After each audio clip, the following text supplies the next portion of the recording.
in Petrochemicals Corporation Limited Q3 and 9M FY23 conference call hosted by Dolat Capital. As a reminder, all participant lines will be in the listen-only mode, and there will be an opportunity for you to ask questions after the presentation concludes. Should you need assistance during the conference call, please signal an operator by pressing star then 0 on your touchtone phone. Please note that this conference is being recorded. I now hand the conference over to Mr. Tejas Sonavane from Dolat Capital. Thank you, and over to you, sir. Thank you, Seema.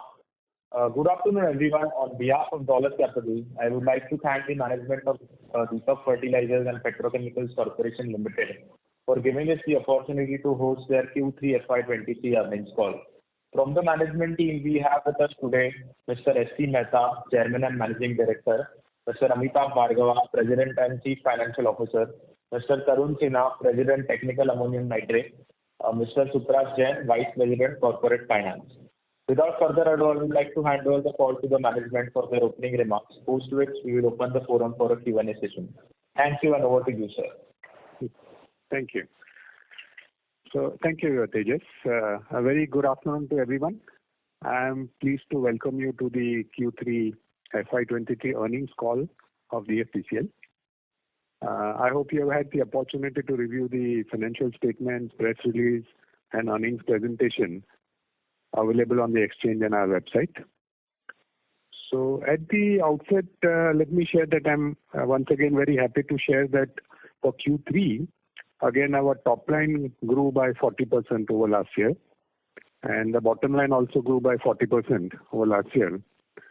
On the 9-month front, we have seen a top line growth of around 50%, but the bottom line growth has been 138%. Now, this has been in the face of headwinds coming from raw material, I would say jumps. In ammonia, we saw 84%, phosphoric acid 80%, gas around 96%, potash 103%. So, I mean, virtually every raw material, we saw a massive hike. And, this is something that we have been able to pass through and more. So, at the undercurrent level, what we saw that has been validated quite strongly, that all our 3 product lines, meaning the industrial chemicals, mining chemicals, and fertilizer, now it is, beyond doubt that they are very strongly aligned with the India growth story. And which is why, despite the finished product pricing also, going up to accommodate for this raw material price hike, we have not seen any demand reduction, and in fact, to the contrary. So that is one aspect at that undercurrent level, very strongly this has been established. The second, of course, has been, internally our operations, supply chain, management competency, all of that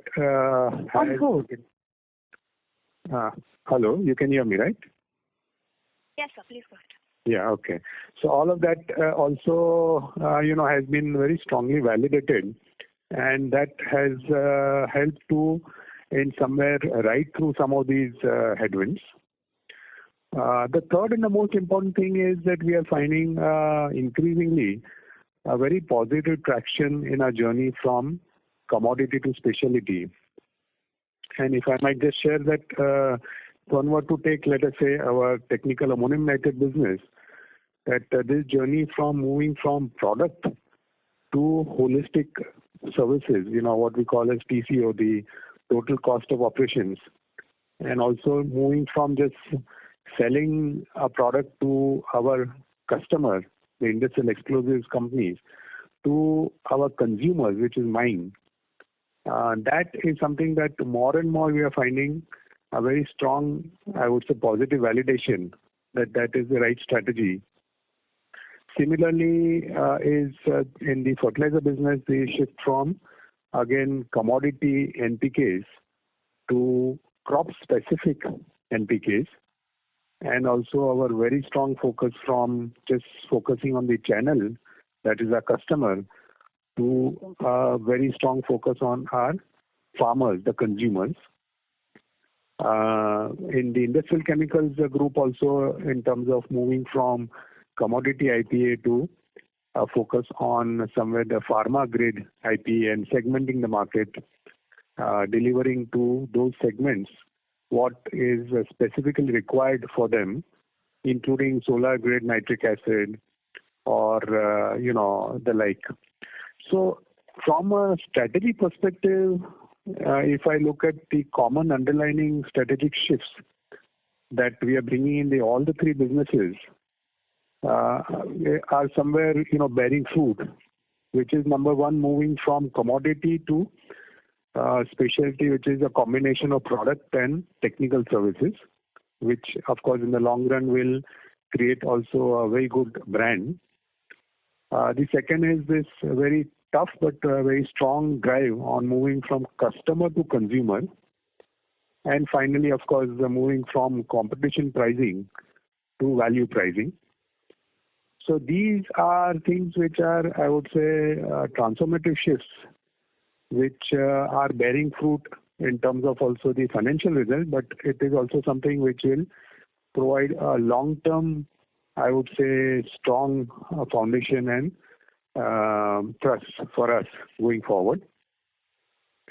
As far as the project goes, the ammonia project, as last time also I mentioned, it continues to be on a real fast track. And we are almost 93.5% progress, and we are now in the thick of the pre-commissioning activities. And we do expect to commission the plant by the first quarter of FY24.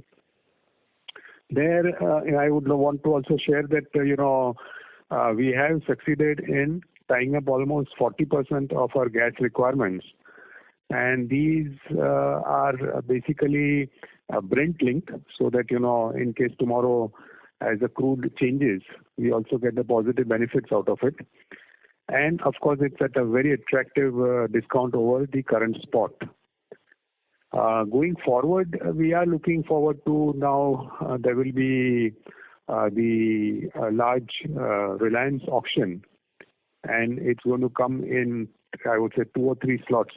There is fair degree of a domestic gas that's going to emerge, Reliance and ONGC. And we are in very, very close touch with other global LNG giants, and with good intense discussions happening. So very shortly we should be able to look at a long-term tie-up on our gas needs. The other at a larger dimension that you may be aware of, that we have taken up the demerger exercise for value creation. And since we saw now all the three businesses from a top line, bottom line, and capital allocation in terms of assets reaching a size where it would be something where on their own steam, each one of them could be something that could be placed in different corporate entities, so that end to end, right from board members to the lowest level, the focus remains on that specific business, and that would bring a much stronger alignment of strategy and people to the business requirements.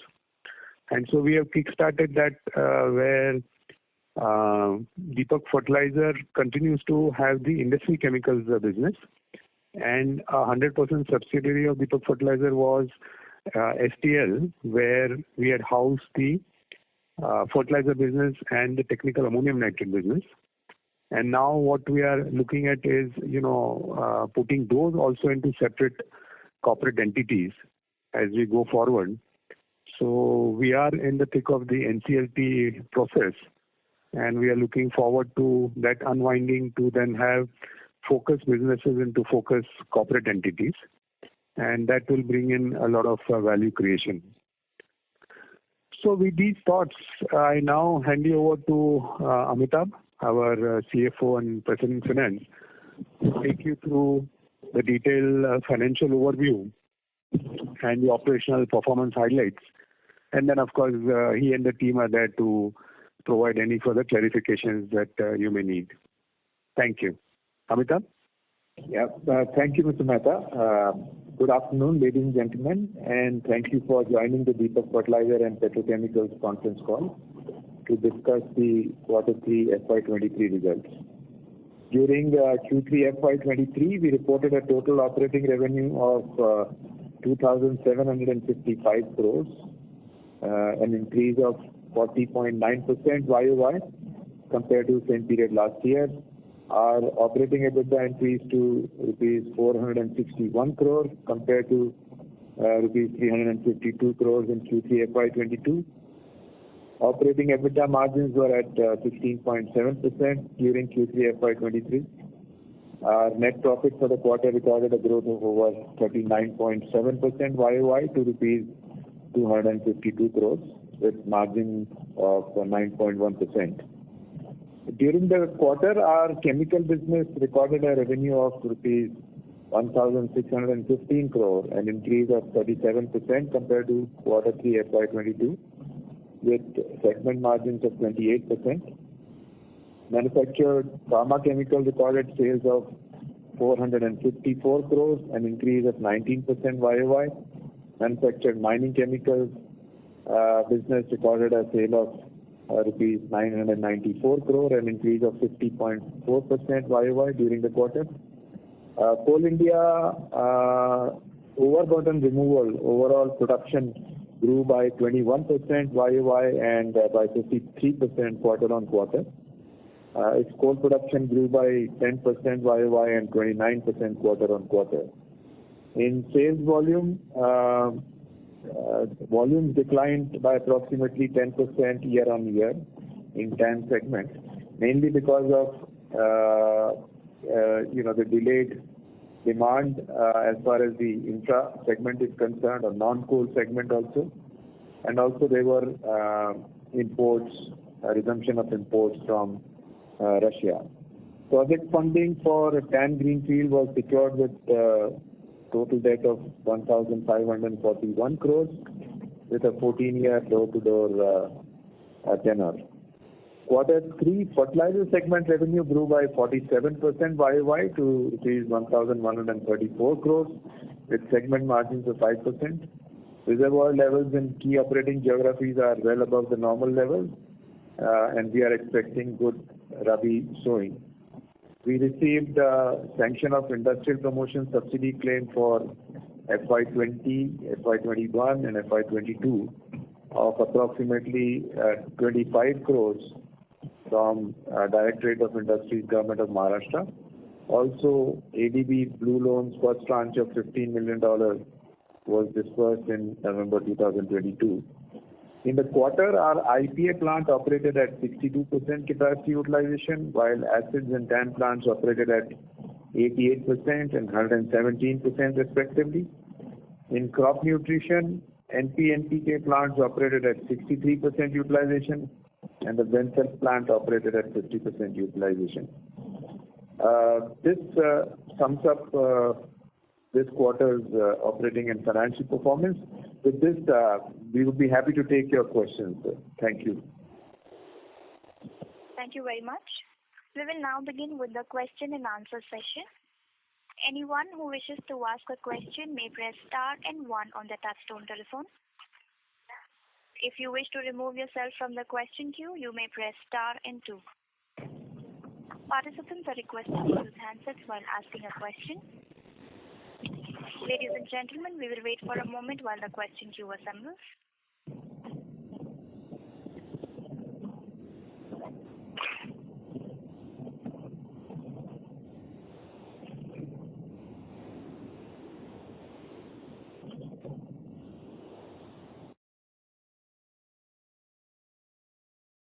We take our first question from the line of Mr. Ranjit from IIFL Securities. Please go ahead, sir.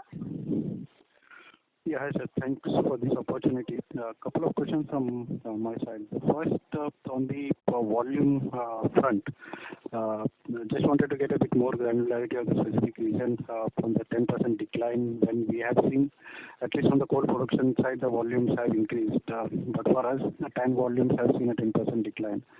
We have also alluded as one of the reason on these Russian imports coming through. Incrementally, we do see that the news flows only suggest that these things are only going to increase. I'm sorry to interrupt, Mr. Ranjit. We are unable to hear you, sir. If you are on a speakerphone, please switch to handset. Yeah, I hope this is better. Yes, sir, please Hello. go ahead. Yeah, is this better? Yes, sir, please go ahead. Yeah, thank you. So the question was mainly on the TAN volumes front. We have seen a 10% kind of a decline on a YY basis. One of the reasons that we have given is the rising imports from Russia. And the news flow suggests that this is only going to get higher during the calendar year 2023, given that there were very few imports in CY22. So how are we gearing up to address this? So would the market share would be at risk, or would the profitability that we have seen is at risk? So that's my first question. Second, on the gas front, even though we have said that it is linked to the Brent and at a significant discount, but it would be really helpful if you could some more granularity as to what slope is what being looked at since this is for 3 years, and how that would change over the period of next 3 years. And ultimately, the benefits that we have been suggesting, at least on the ammonia gas plant front, how that would change with the new gas pricing that we have entered into. Thank you. Yeah. So to your first question, the TAN volumes were down 10% YOY, for not just for the Russian import, as I also mentioned, that there was a delayed pickup of intra and non-coal demand. Also, typically what happens is that the demand also picks up in Q3, driven by Coal India subsidiaries, tender process where explosive manufacturers also, we supply them through two separate routes. One is through ENs, and there is a part that we supply to these mines directly. So some of those tenders also got delayed.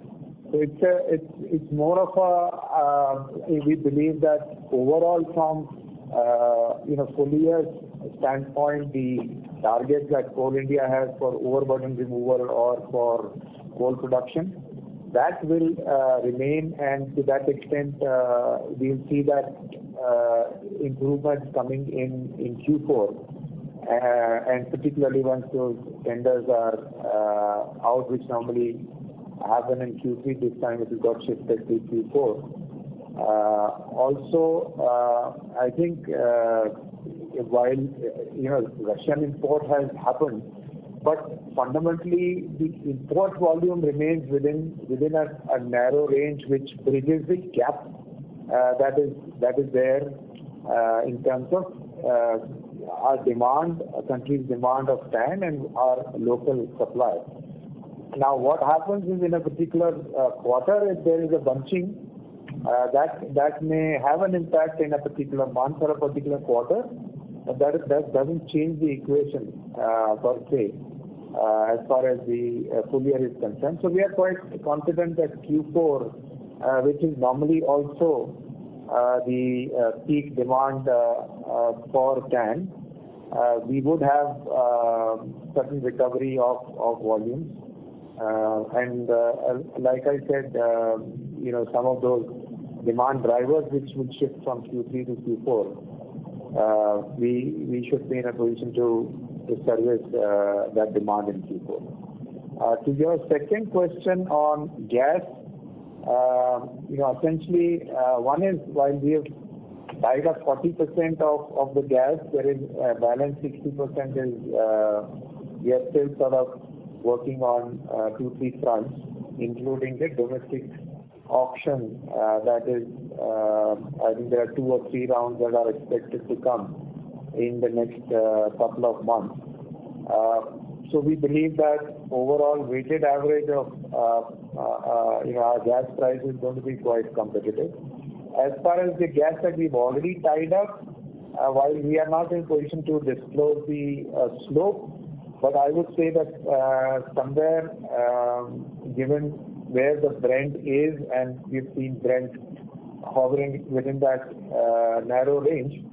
The prices of landed price of gas is somewhere going to be between $16 to $18. And once we tie up the entire quantity, which we are expecting that a good part of that would also come from gas price which is lower than this price point. Our weighted average landed cost of gas is going to be even more competitive than the price or range that I just mentioned. What that does to the economics, as you know, sort of ammonia, while ammonia has declined compared to what we've seen in previous quarters, but it still holds firm at about $800 to $850 FOB Middle East. We've also there is also a seasonality in a sense that given the kind of mild winter that Europe saw, the prices of gas, TTF gas prices had come down, and to that extent ammonia production in Europe started. So that had an impact. Also, all along, China had been a net in recent past 2-3 quarters actually has been a net exporter of ammonia. But as the China comes back in terms of its demand, some of that trade flow would reverse. And from that standpoint, ammonia is likely to remain firm. And to that extent, the ammonia gas delta or margins of anywhere between $300 to $400 seems pretty much intact as we see going forward. But that said, I think we'll watch for as much as ammonia has marginally come down, globally gas prices have also come down. So some of our new gas that we tie up, the balanced gas, would also come at even more competitive price. Thank you, sir. Just a couple of follow-ups. On the first question, though we are confident on maintaining the volumes, how do we see the profitability panning out amidst the rising Russian imports?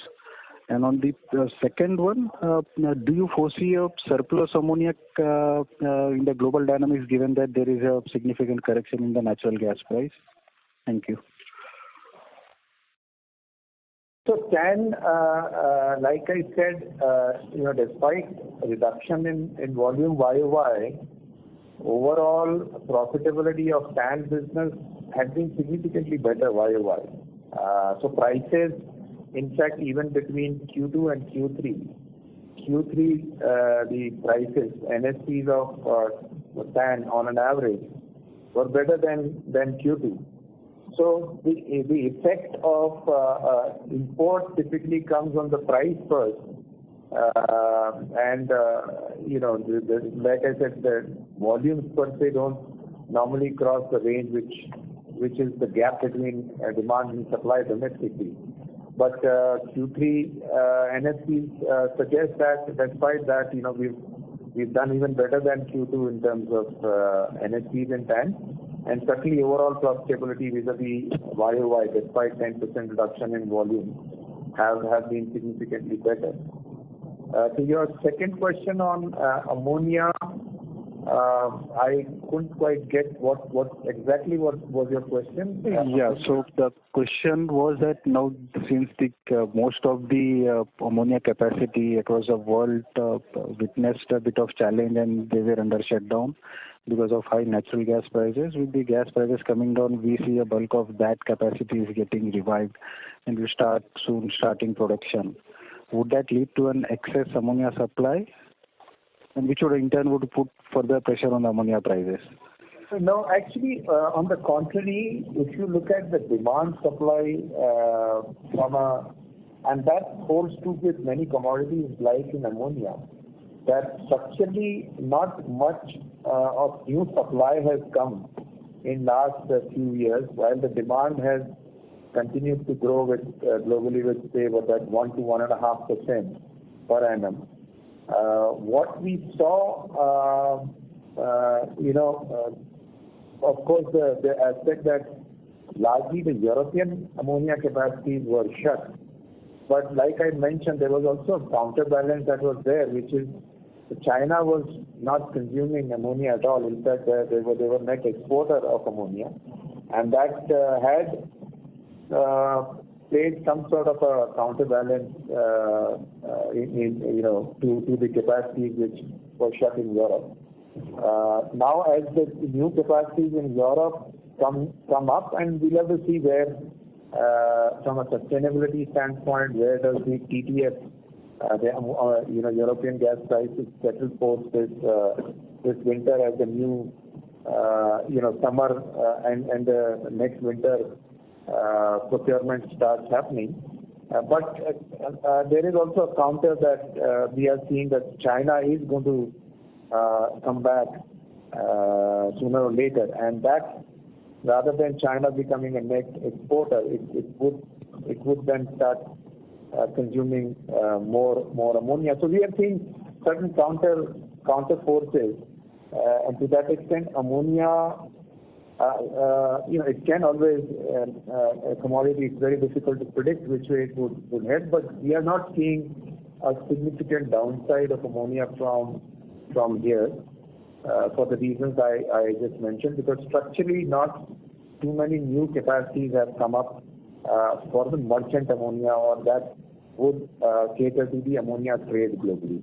There may have been capacities, but those were integrated capacities linked with the downstream chemical or fertilizer capacities. Sure, sir. That answers my question. Thank you. Thank you. We take the next question from the line of Jatin Damania from Kotak Securities. Please go ahead, sir. Thank you, sir, for an opportunity. So just a follow-up question from the earlier participants regarding the TAN volume. Now, since we already witnessed a 10% decline because of the delayed demand, so what are the early signs that we are getting in the month of January? And second, follow-up on this thing, with the raw material prices which are corrected on the sequential basis compared to the last quarter, have we seen any correction in the TAN realization in the month of Jan and Feb? So overall, I think while you are talking about Q3 in terms of volume reduction, overall 9 months standpoint, our overall TAN volumes, if I can just quickly see what the numbers were.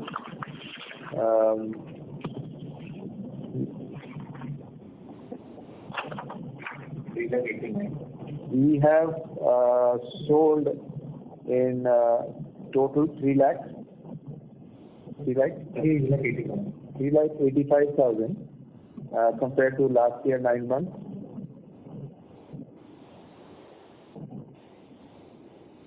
366,000. So we are ahead of last year numbers. So from a full year perspective, we are still quite confident in terms of doing better volumes. As far as Jan and Feb is concerned, it's little early. Jan, I don't have the numbers, but our prices, at least in the first half of Jan, had remained firm. They were no different from what we saw in the last month of Q3. Like I said, overall contribution margins even in Q3, despite the import that had happened from Russia, has remained better than even Q2. Or the prices, NSPs, have remained better than Q2. We'll have to see now how the demand that was delayed in picking up in last quarter. If that demand picks up, we don't see a reason in terms of contraction in the contribution margin. But more than import, we are going to watch for the demand pickup from both coal and non-coal segments. And so long as the demand comes back, we don't see that much of a challenge, both from a volume perspective and margin perspective. So, but if you look at the Coal India, and you said that one of the major buyers is Coal India, And if you look at the Coal India numbers for the month of Jan, that looks quite promising in terms of the production numbers. And the last April to Jan numbers were also looking good at almost around 15% growth. So looking at that, I mean, the biggest worry will be the non-core and the infrastructure segment. And since we are already taken the debottlenecking activity, if this volume doesn't pick up, don't we see there will be a pressure in the contribution margin either in Q4 or the coming first quarter of FY24? Amitabh, Tarun here. Can I take these questions, please? Yeah, please. Yeah. Sure, thanks. Thanks for asking these questions. In fact, even the earlier question on TAN and now the ones being asked. In addition to what Amitabh, so first of all, Amitabh, am I audible clearly? Yes, you are. Yes. Great, thanks. So just to add to what Amitabh has mentioned so far, and these will help. First is on a 9-month basis, that's April to December. Amitabh gave the numbers just now on TAN volumes. We are up by 4%, okay, compared to last year. That's one thing to keep in mind. So we are better than the last year on volumes. Now, if you look at how the demand has been in these 9 months and what is likely to happen in Q4, which is another question, just some pointers for us to understand. In the first 6 months, that's first half of this financial year. So as we know, TAN is a key raw material for manufacturing commercial explosives. And the consumption point of commercial explosives, as many of you have rightly pointed out, are mining and infrastructure sectors of our economy. So if you look at the first half explosives demand, which drives the TAN demand in the country, it has seen a very modest growth of around 1% in India compared to the last year, compared to H1 first half. And this is on the basis of the data available from PESO, which is Petroleum and Explosives Safety Organization, the licensing body, which governs explosives and ammonium nitrate. So explosives production figures, first half this year versus last year, that has grown only by 1%. Now, if you look at the third quarter, Q3, although we are still to get that data, but it is quite likely that the growth of explosives demand in Q3 of this year versus Q3 of last year is also going to be quite moderate. And why? So which means first 9 months overall explosives demand growth this year versus last year has been moderate. In that moderate situation, our TAN volumes have grown by 4%, despite all the imports, everything else going on around it. Why the demand has been moderate in the first 9 months? Coal has been doing very well, and all of you have picked that up. But certainly there has been a sluggish growth in terms of infrastructure, which also drives the demand for cement and steel, which are also mined, as we know, where explosives and TAN consumption takes place. So it's been a mixed bag. Coal has grown, but the non-coal has not grown, and as a result of which the explosive demand and hence the TAN demand in the first 9 months have been impacted. Now, as Amitabh said, in Q4 there is a strong likelihood that while coal will continue to perform strongly in order to meet the energy demands of our country, we will have to wait and see how the non-coal, and the infrastructure, sector performs. So that will drive the explosives demand in Q4 as well as the TAN demand in Q4. Having said that, I would like to underscore what Amitabh said earlier, that we are quite confident that on an annual basis, as we exit this financial year in March this year, our TAN volumes are likely to be higher than last year, despite a very, very moderate growth in the demand in the country, as I explained. So that's on the volume front in order to have a full perspective as to what causing all this. Coming to the margin part. So it's, while Amitabh again said that, the imports from Russia or any other country for that matter, they do have a bearing on the pricing of TAN in our market and therefore a bearing on the margins of TAN. But in addition to this, Chairman Mr. Mehta mentioned right upfront during his address that TAN business has been working on what we call as total cost of ownership initiatives. In simple terms, layman's perspective, what that means is we have a team of mining engineers completely equipped with latest technology and softwares and tools and equipment, which we deploy at the mining sites and infrastructure sites. And we do a baselining of their existing cost of mining. And then we come out with solutions, and Chairman also talked about, journey from products to solutions, customers to consumers, which are the end consumers. And in TAN context, the end consumers are the mines and infrastructure projects. So as I was saying, our team undertakes these, total cost of ownership studies by way of first benchmarking the cost of mineral production in these mines, and then come out with ideas and solutions to improve the productivity, thereby reducing the overall cost of mining. And that then results to another term that our chairman used earlier on the call, which is value-based pricing, because all this cost of reduction in mineral mining is a value to the end consumers, and we share a part of the value.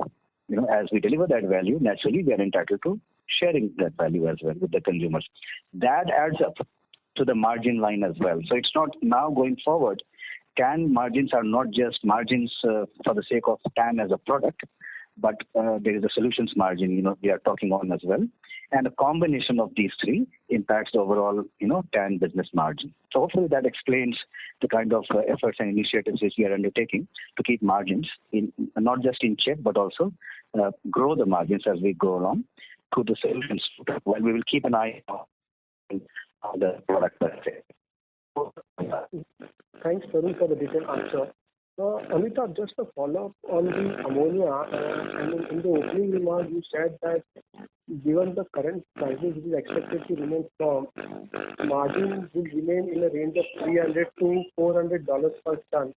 Is it safe to assume that because earlier we were guiding in the range of 200 to 250, so is there any benefit that we are getting by revising the guidance upwards to $300 to $400 per ton? No, actually, see, at different points in time, we have spoken about these margins in context of what was historically the margins were. If you were to go back to the project initial stage when we had conceptualized the project, we looked at what was our last 10 years, 15 years of average cost of ammonia, landed cost of ammonia.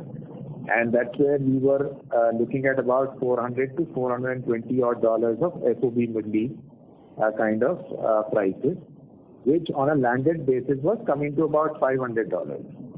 And at that stage, of course, the prices of gas that we were looking at were also, with that, the cost of production would have been somewhere in the range of $300 odd dollars. That is the gas and the conversion cost. And then we had also spoken about the 9% GST benefit, so that 500 of transfer pricing effectively would lead to 550, and therefore 550 minus 300 is 250 is what we had looked at when we had started the project. And this is again from a history perspective. Now, also we have kind of spoken at different points in time whenever this question had come. We've also tried to give a perspective on here and now, depending on what the ammonia prices and gas prices are, what would that delta or margins would translate to. So I guess when you say that we've earlier talked about $250, that would have been in context of the historical numbers. And if the history were to repeat, then that's the kind of margins, minimum margins that we had kind of estimated. But as the gas price and ammonia prices have changed, and every quarter there is at least some change in the numbers, and particularly gas has been a lot more volatile. So the number that I just gave you is where today the ammonia prices are in terms of FOB Middle East and the range that we are seeing. And also, now that we are very close to procuring our gas, and based on at least the 40% that we have procured, we have some better estimate of where based on today's ammonia prices, what those margins are going to be. That said, I have also mentioned that these are both these are commodities which will undergo change as we see in coming quarters, or this is again a project which is, we are looking at it from a 20-year, 30-year perspective. So both ammonia and gas will go through its commodity cycle.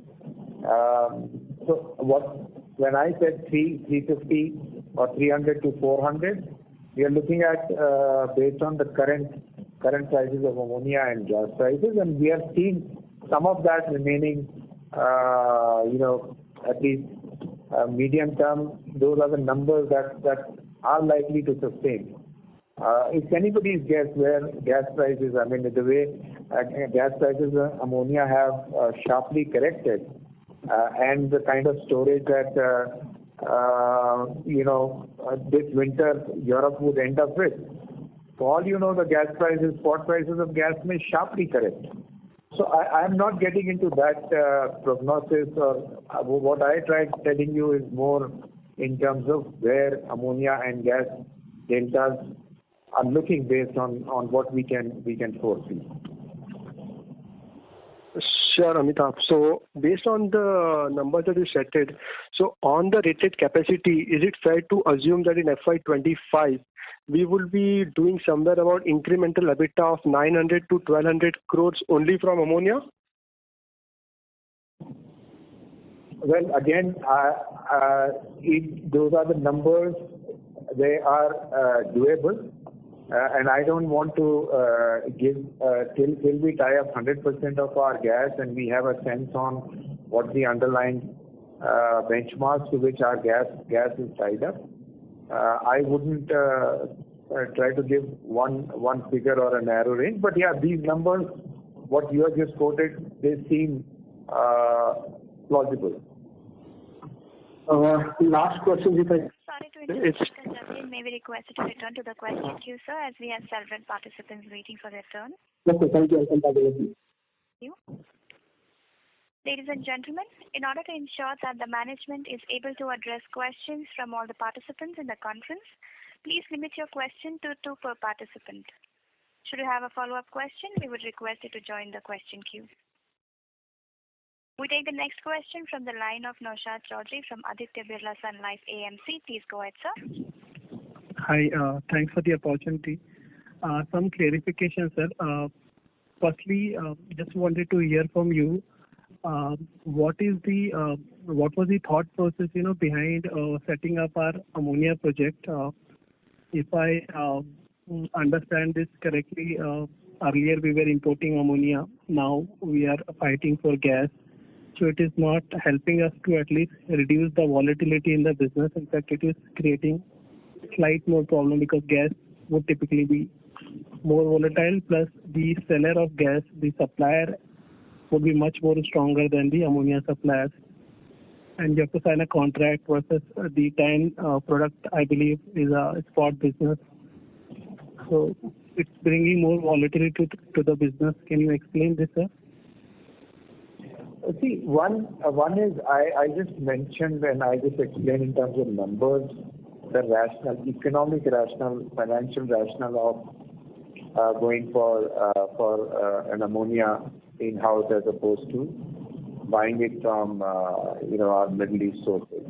So we looked at the historical numbers and we have seen different cycles of both gas and ammonia, and to that extent, it kind of from an economic rational, we could see that it makes sense, the kind of contribution margin that we make in ammonia. That was one. But more importantly, ammonia, when we are importing ammonia largely from Middle East sources, we've been seeing significant challenges in the overall logistics.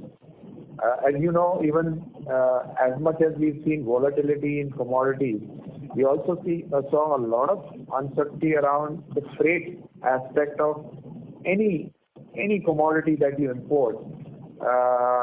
Getting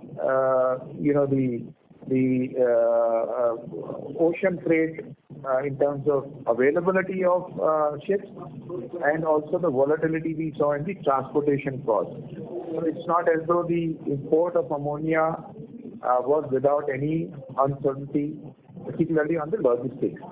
Also, JNPT, we have seen with our experience, particularly as the volumes are growing, not just for us, but even for the other players, JNPT has seen significant congestion, and as a result, we've lost a number of days of volume of our products because of those disruptions, damages that we have faced because of delayed berthing, etc. Also, the overall storage capacities in JNPT haven't enhanced, and as we grow our volume, we needed more certainty around our raw material. The third aspect, which is also sustainability aspect, environmental aspect, is also that as we move tankers and literally hundreds of thousands of tankers from JNPT to Taloja by road, there was always, as the volumes were growing, there was also a risk of, while we had not, in last 40 years, we have not seen any mishaps, but you can't take historical data for granted. As the volumes were growing, we were also, whole area is inhabited area. We wanted to avoid any environmental mishap because from sustainability of plant perspective, piped ammonia just across the road is a lot more sustainable from a 30-40 year operation standpoint than lugging the tankers from JNPT to Taloja. So that was another aspect and risk that we had identified. And overall, if you see, when we had in fact conceptualized, we had largely looked at LNG as the base source of gas. But, we are seeing domestic sources of gas and significant amount of gas coming up from domestic sources. And to that extent, in fact, if at all, the availability of gas and even the risk related to gas has only come down as opposed to what we had seen when we had conceptualized the project. So it's a combination of sustainability, combination of raw material security, a raw material that practically drives 80% of our manufacturing, combined with the economics of this. And also, we need to understand that unlike maybe a manufacturing facility which is only fertilizer capacity which requires ammonia, we have a good mix of chemicals and fertilizers. And chemical sector's ability to withstand volatility in raw material prices is lot better than compared to fertilizer. And to that extent, that it makes sense to feed our chemical and fertilizer business with our in-house ammonia, as opposed to continuing to depend on larger and larger volumes on imported ammonia. And I think the point I had mentioned earlier as well in our earlier calls is that we've also received a very attractive, Maharashtra government gave us a very attractive sort of a scheme or concession in terms of SGST reimbursement till we recover 75% of our capex. That added to the economic of the financial viability of the project. Yeah, got it. Makes sense. Secondly, on the TAN demand in domestic market, so what is the domestic requirement for this product, and what percentage of the requirement would be through import? And what is if there is a meaningful import, what is the reason? And can there be a restriction because seems to be an exclusive product? So I think that overall demand is somewhere between 1.1 to 1.2 million tons. That is TAN's requirement.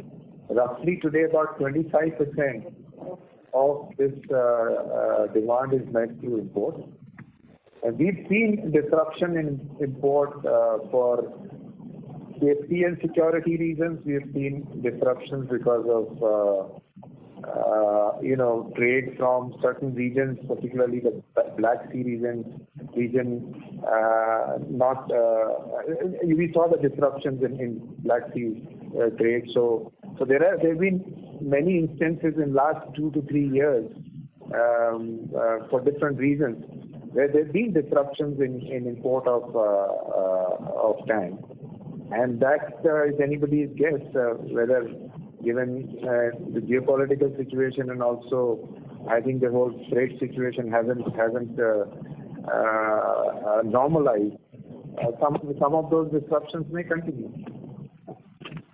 So we import 25% is because of the... Rashad, may we request you to join the question queue, sir? We have Just a follow-up on the previous question. The consumers who import 25%, we as manufacturers are not. Yeah, is it because of the pricing benefit or because we don't have capacity? That's why we import. No, we don't have capacity. There is a capacity gap of 25%. All right, I'll come back in queue. Thank you. Thank you, sir. We take the next question from the line of Darshita from Antique Broking. Please go ahead. Hi, thank you for the opportunity. I wanted to understand what is fueling the prices of ammonium nitrate. As you mentioned in your opening remarks, I think that we've seen an increase even on sequential basis. So what is fueling the ammonium nitrate prices, especially when ammonia prices have fallen significantly in the recent time? And secondly, what is the kind of differential are we seeing with respect to the domestic and international prices?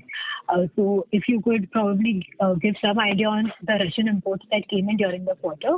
What was the pricing differential over there, or was it largely the same as the price at which we are selling? Tarun, would you like to take that question?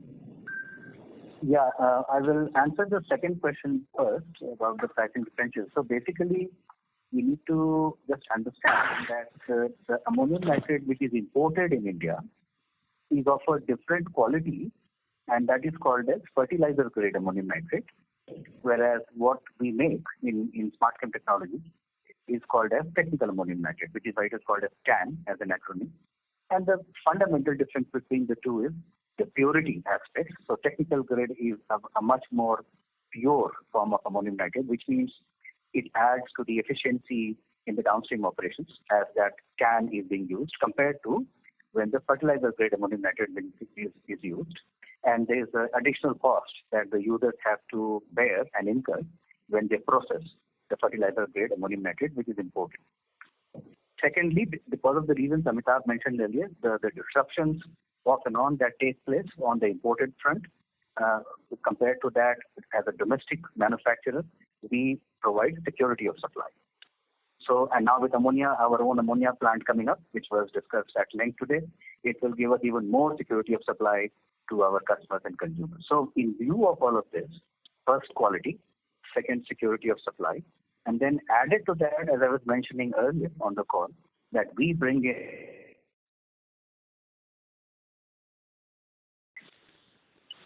Hello. Mr. Sinha?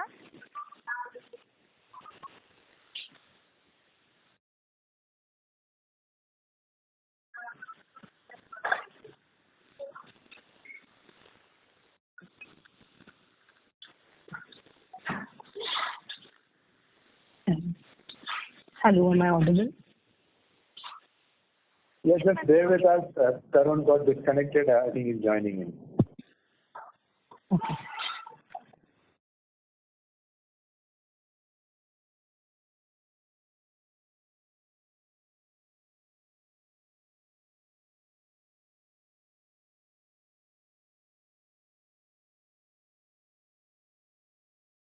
I'm sorry, Amitabh, up to what extent what I heard?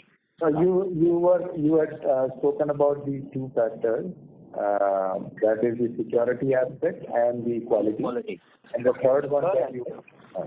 Okay, so the third one is also which I mentioned earlier on this call, which is we bringing the total cost of ownership, initiative as a value to the consumers. So if we add these three factors together, quality, security of supply, and value addition to the mining operation, that then drives the pricing part of our own, TAN compared to the imported TAN. And therefore, as more and more of this is being perceived by the consumers and customers, our premium, which is the delta, that was the question, between imported and our own, it keeps going up. So that's how, we look at it, and that's how our customers are looking at it and willing to pay the premium. I was not sure about the first question, maybe because of the line problem at my end. Could you repeat the first question for me, please? Yeah, The delta part, yeah. Yeah, that largely answers the data part. So I just one small clarification. So the kind of TAN the kind of ammonium nitrate or TAN as you mentioned that we produce, that is not imported in India at all. That's correct. Right. We make Okay. technical grade ammonium nitrate, whereas the imported one is fertilizer grade ammonium nitrate. Right. Okay. Also, the second question was an outlook of TAN prices. If you could provide some outlook for 4Q and FY24. For Q4, is that what it is? So Q4, so one on 4Q and FY24, and also what kind of and FY24, and secondly, what kind of discount is usually there between our TAN versus the imported TAN? Okay. So in terms of the outlook, again, we look at the macros first because that drives the explosives demand, and then that in turn drives the TAN demand. When it comes to the macro environment, again, the two sectors that our TAN business caters to are mining and infrastructure sectors.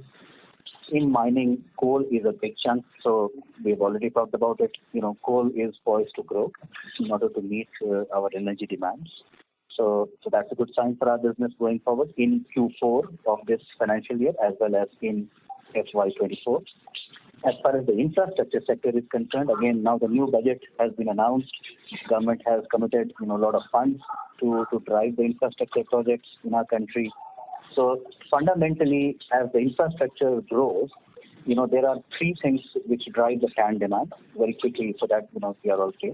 One is whenever there is an infrastructure project which involves some sort of a construction work also, it needs cement. So the more of infrastructure project, more is the cement demand, and cement comes from limestone mining. So again, cement demand drives the demand for limestone mining. That in turn requires explosives, and that in turn requires TAN. So that's one form in which infrastructure drives the TAN demand.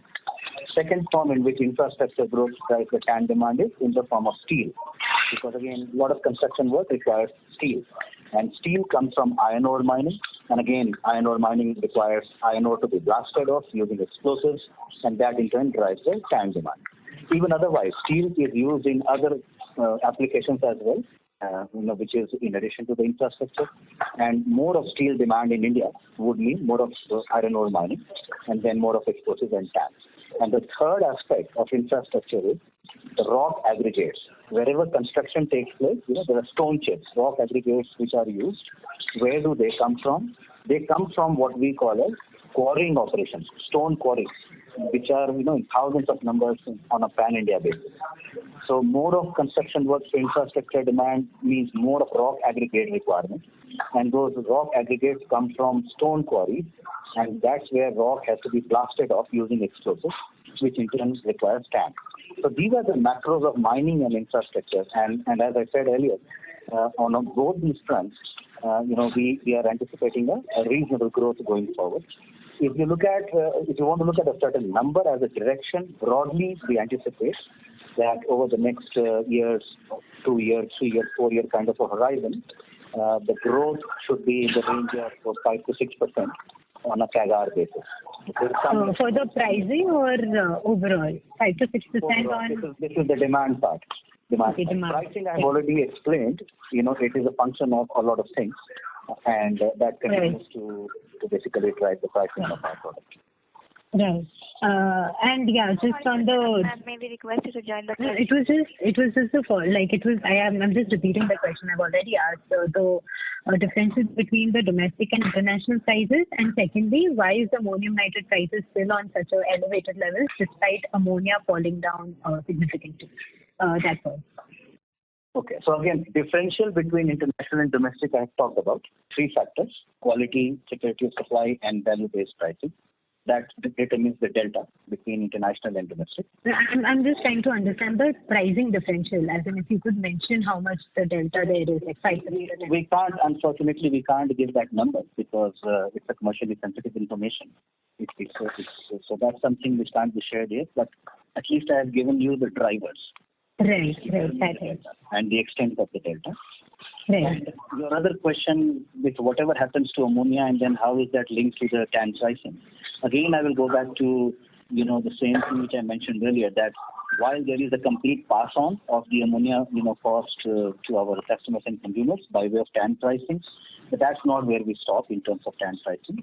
TAN pricing is done on the basis of quality, security of supply, and the value-based pricing aspect. Right. Got that. Okay. Thank you so much for the opportunity and giving such a detailed answer. Thank you. Thank you. Ladies and gentlemen, in order to ensure that the management is able to address questions from all the participants in the conference, please limit your question to one per participant. Ladies and gentlemen, please limit your question to one per participant. We'll take the next question from the line of Sri Krishna from JM Financial. Thank you.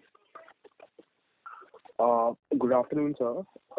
Thank you for giving me the opportunity. So in October last year, government had come up with this policy called One Nation, One Fertilizer policy. So I just wanted to understand what is the impact on that in this quarter. In this quarter, you mean Q3? What is the impact of? Yeah, Q3, yes. Actually, my colleague is not with me, who's heading the fertilizer business. So I'm not very sure from which date that policy has kicked in. But just to give you a sense that while initially I think there was a lack of clarity on what exactly it would entail in terms of the bag design, etc.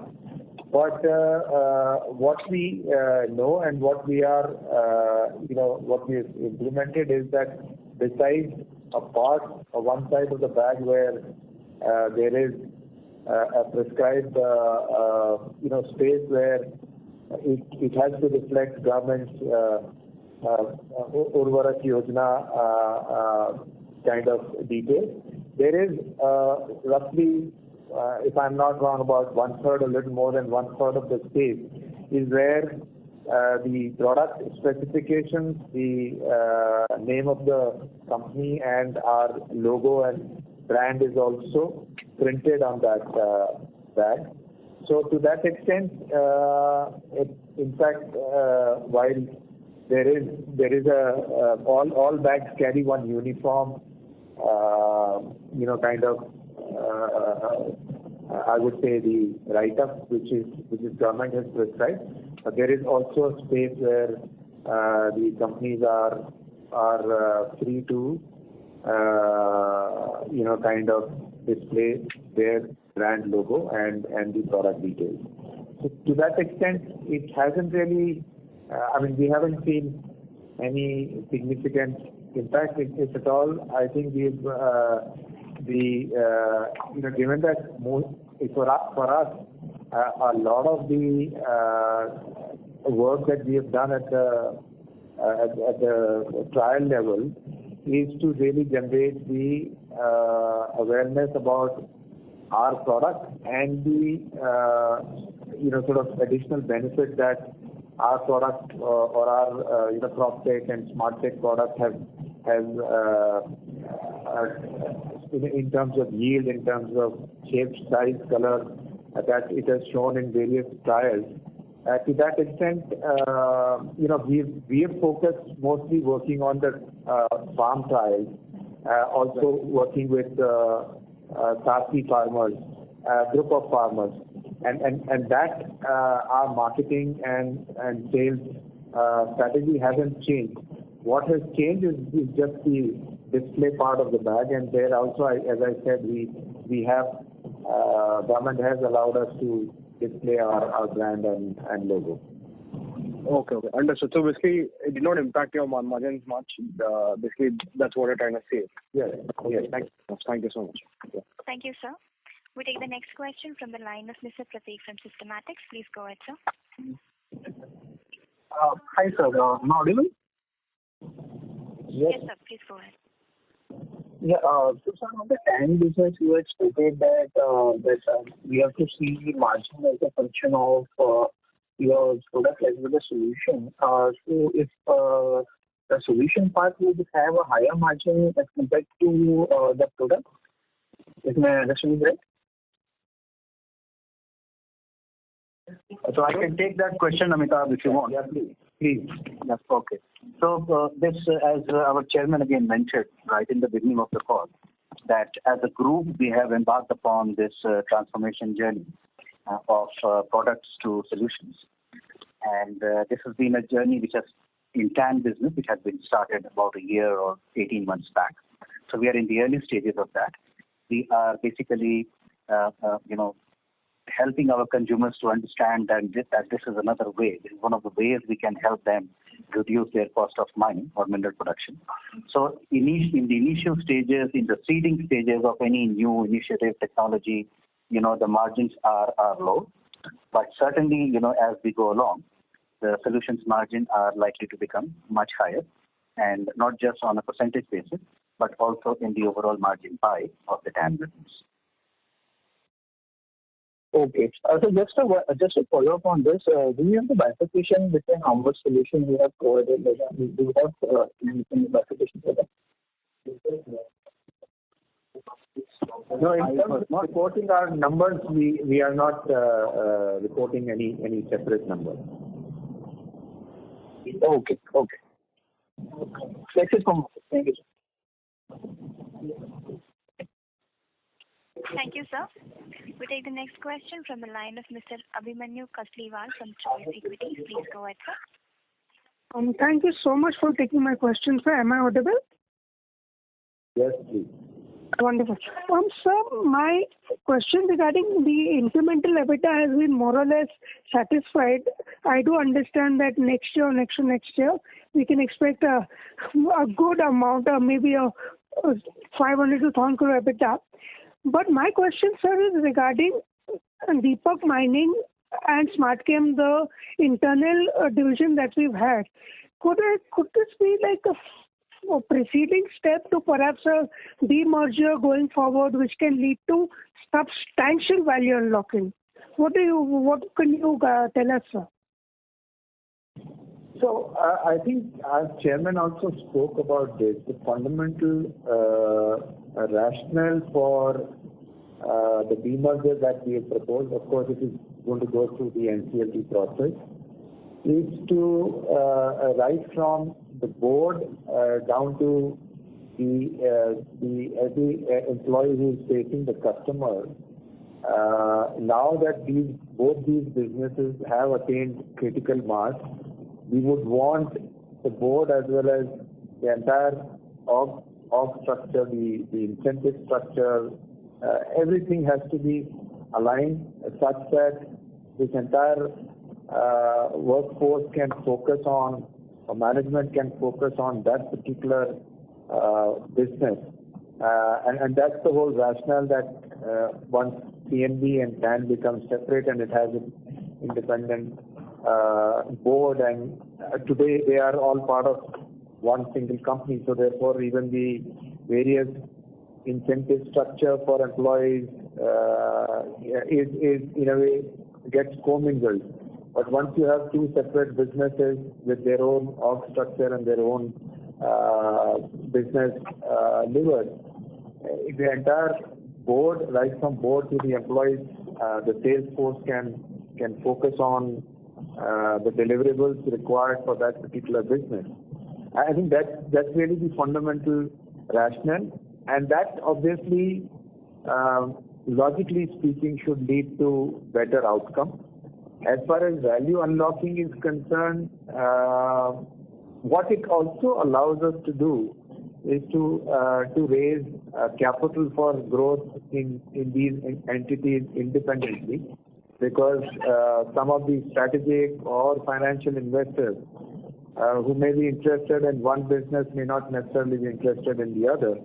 And to that extent, separation of these two allow us to get both strategic and financial partners on board, which would accelerate the growth. So, sum and substance of it is, yes, it certainly will unlock a value or a better profitability, a better focus. better or increased sources of capital for growth. Beyond that, I think what would we do with each of these entities in terms of their remaining unlisted or going listed, it's too early for us to comment on that. Fair enough. But this definitely could be on the cards. I mean, when we demerge the two entities, we probably list the two entities, give a 1:1 to the existing shareholders, and that is a possibility, I am presuming, in the next year or two, maybe? Or you would not like to? I wouldn't comment anything on that. Okay. Well, I had to try, sir. Thank you so much. Thank you, sir. Ladies and gentlemen, that was the last question for the day. I would now like to hand the conference over to Mr. Amitabh Bhargava for closing comments. Thank you, and over to you, sir. Well, thank you everyone for those insightful questions and for your participation. For any further queries or clarifications, please do get in touch with our investor relationship team. And thank you so much. Have a good day. Thank you very much. Ladies and gentlemen, on behalf of Dolat Capital, that concludes this conference. Thank you for joining us, and you may now disconnect your lines.